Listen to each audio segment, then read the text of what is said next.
মলিনে মোচনং পুংসাং জল স্নানং দিনে দিনে সকৃত গীতামিত স্নানং সংসার মলনাশনম।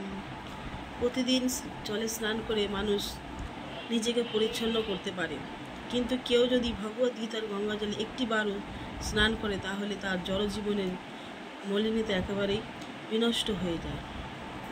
তাহলে বুঝতে পারছেন যে যদি আমরা ভগবদ্গীতা প্রতিদিন একটিমাত্র শ্লোক যদি আমরা পাঠ করি তাহলে আমাদের জীবনের সমস্ত পাপ নষ্ট হয়ে যায়। আমরা জলে স্নান করি, নিজের দেহকে পরিষ্কার করি, কিন্তু আমাদের ভিতরে যে নোংরা, আমাদের ভিতরে যে পাপ রয়েছে এবং আমরা যে পূর্বে যে পাপ করেছি সে সমস্ত পাপ নষ্ট হবে যদি আমরা ভগবদ্গীতা অধ্যয়ন করি। হরে কৃষ্ণ কৃষ্ণ কৃষ্ণ হরে হরে, হরে রাম রাম রাম হরে হরে।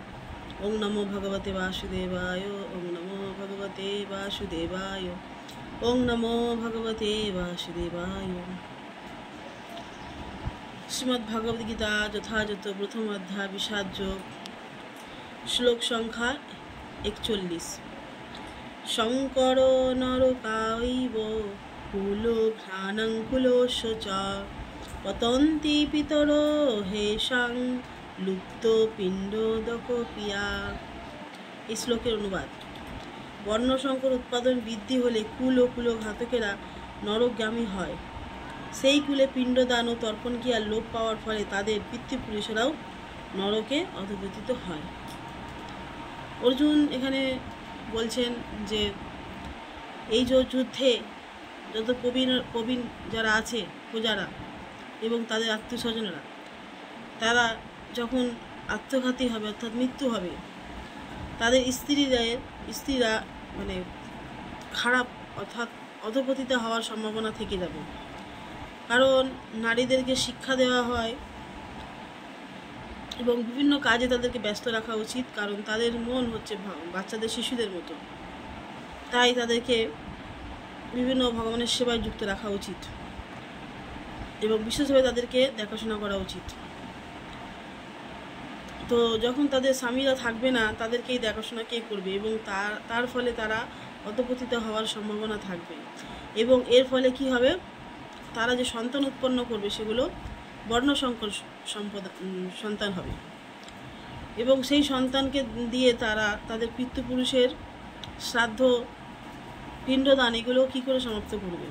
কারণ শাস্ত্রে বর্ণিত আছে যে যখন তার পিতৃপুরুষেরা কেউ মারা যায় তখন তাদের নাতিপুতিরা, তাদের সন্তানরা তাদেরকে পিণ্ডদান করে এবং গয়ায় গিয়ে শ্রাদ্ধ ক্রিয়া আদি করে। তা না হলে তাদের যত পুরনো পাপের ফলে তারা নরকে পতিত হয় এবং অনেক সময় তারা প্রেতাত্মা হয়েও ঘুরে বেড়ায়। কিন্তু যখন গয়াতে গিয়ে ভগবান বিষ্ণুর পাদপদ্মে পিণ্ডদান করা হয় তখন সে আবার নতুন করে দেহ ধারণ করতে পারে। তো সেই যদি তার স্বামীরাই না থাকে তাহলে সেই স্ত্রীরা দুশ্চরিত্রা হয়ে যাবে এবং তাদের সন্তানরাও বর্ণসংকর সন্তান উৎপন্ন হবে। তার ফলে কী করে পিণ্ডদান শ্রাদ্ধক্রিয়া এসব হবে। অর্জুন এগুলোই কৃষ্ণকে বলতে চাইছেন। কিন্তু দেখুন, যদি কেউ ভক্ত হয়, প্রভুপাদ তাৎপর্যে লিখেছেন যে যদি কোনো ভক্ত সে ভক্তি জীবন পালন করছে